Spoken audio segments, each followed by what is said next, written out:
Wow, nice.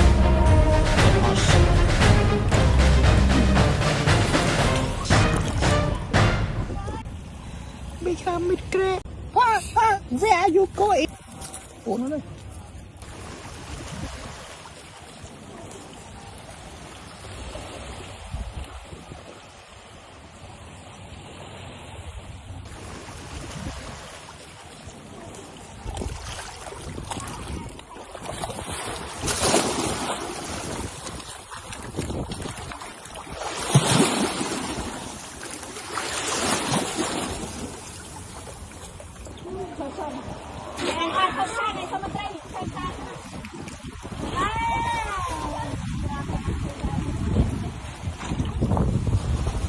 Oh, it's just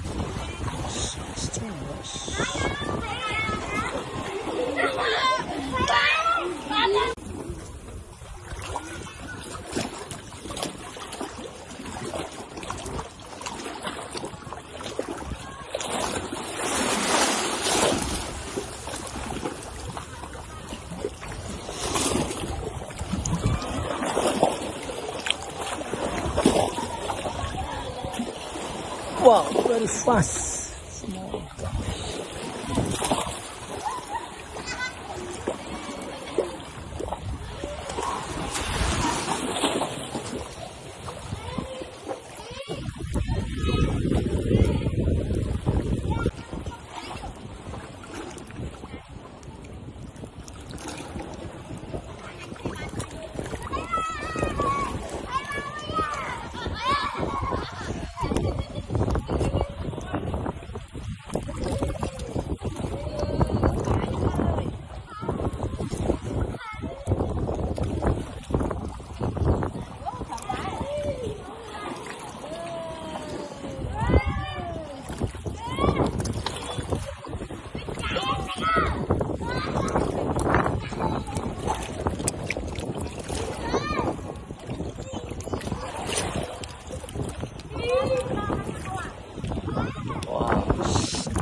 Wow, many are still over there. Viên ngón. Chờ viên ngón thôi mấy.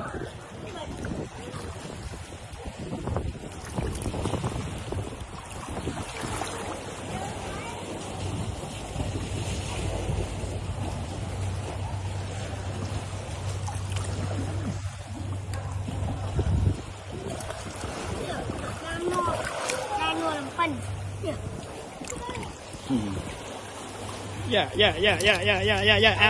Ame. What?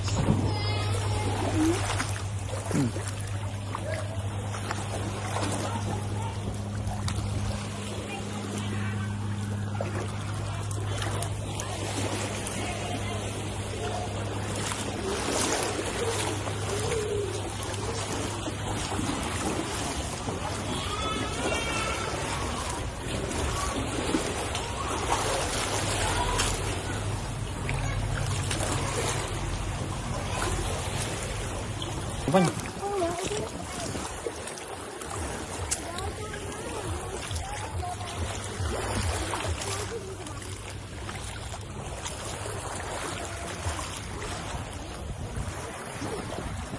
Mua cà phê à?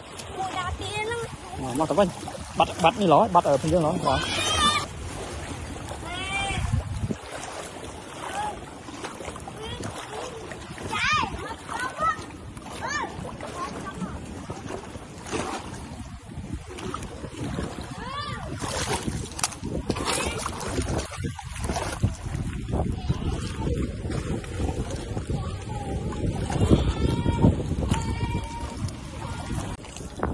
Mặt đánh chân đánh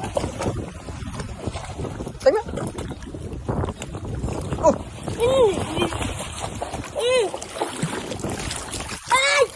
Một tấc ấy nè. Hả? Một tấc này. Một tấc này ai bị ơi. Đi đi bà, sao đó bà. Có bị bụi. Nâng xuống. Wow, nice grab, nice grab, nice grab. Let's go. Let's go home. Let's go home.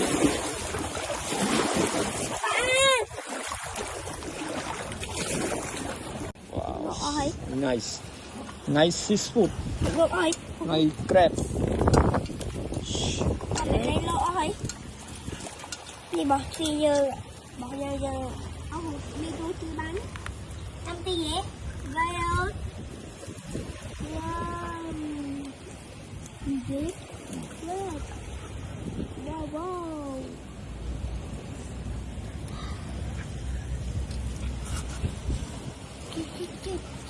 Chích. Ui, một nhâm đi nó mốt đấy. Different grab.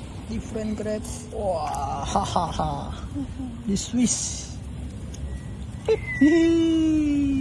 This guy. And also one more guy. Stone grab.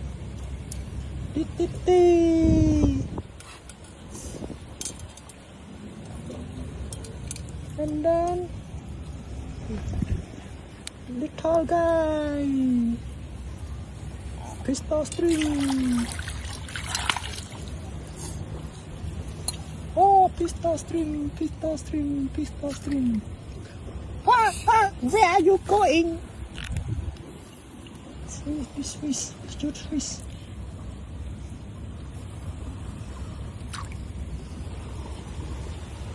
Huh?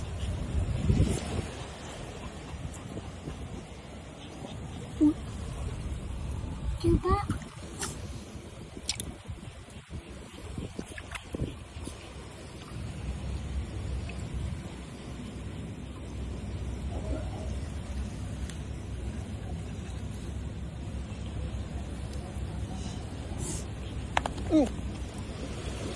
Tay đó. Lớn.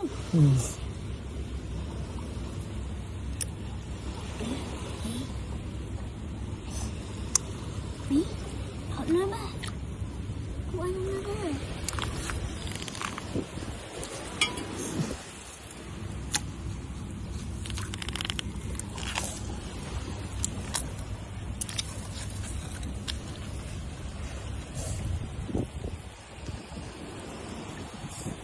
Này pa, amoy nó. Amoy không ai của ai.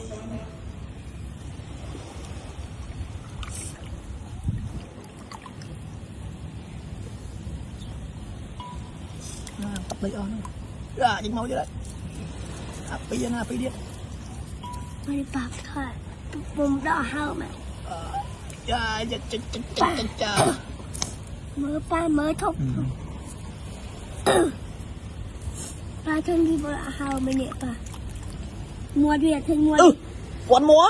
Hả? Bỏ bị đại ạ. Chứ, kiếp chứ. Yeah, buồn ở bên này, bỏ bị nạ.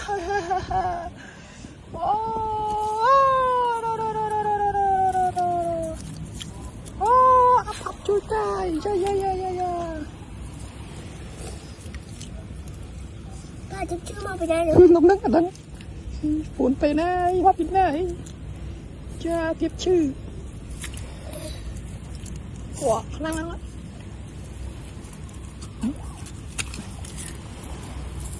Gì nữa? Ba nữa, tao mau về đây về thôi đây mày. Chừng nào đang có lối bánh ơi. Buồn ơi. Buồn nè pa. Thông á.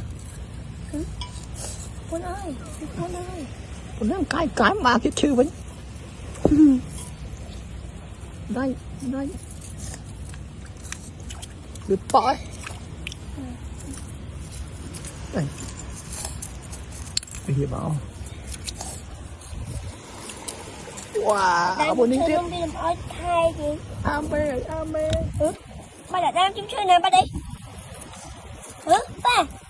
Buồn nó đây. Tao ơi, mua tới đây. đấy phun vô đi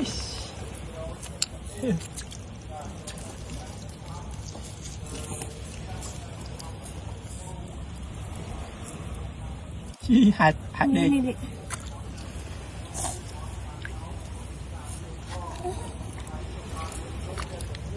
tao à cầm đo bên ngoài rồi cầm tao view ê say nè three guy yeah cơm mỏi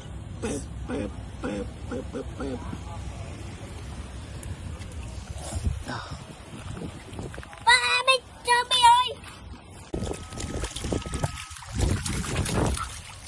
yeah my helper my hunting and we got big one too small one here also this big one nice day let's go home you know wow one more yeah sleeping where are you sleeping why are you sleeping here become it grave become it grave let's see you come in wow.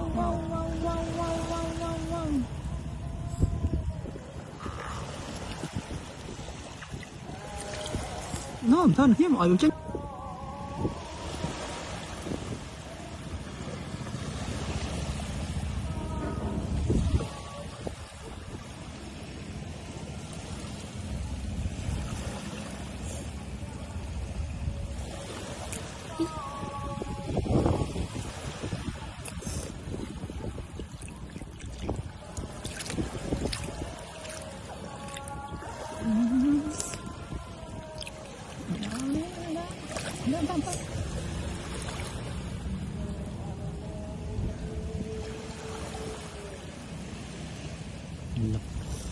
pun kinung punya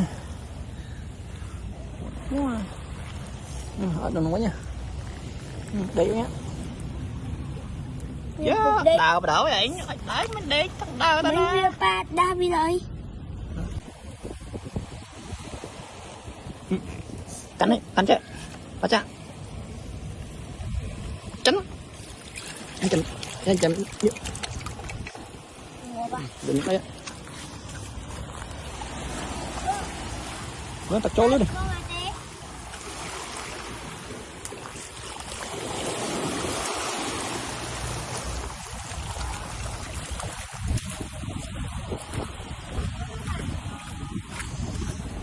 làm tí và chặt còn nặng nói không vào đây thấy đó chứ sầm hẻm nè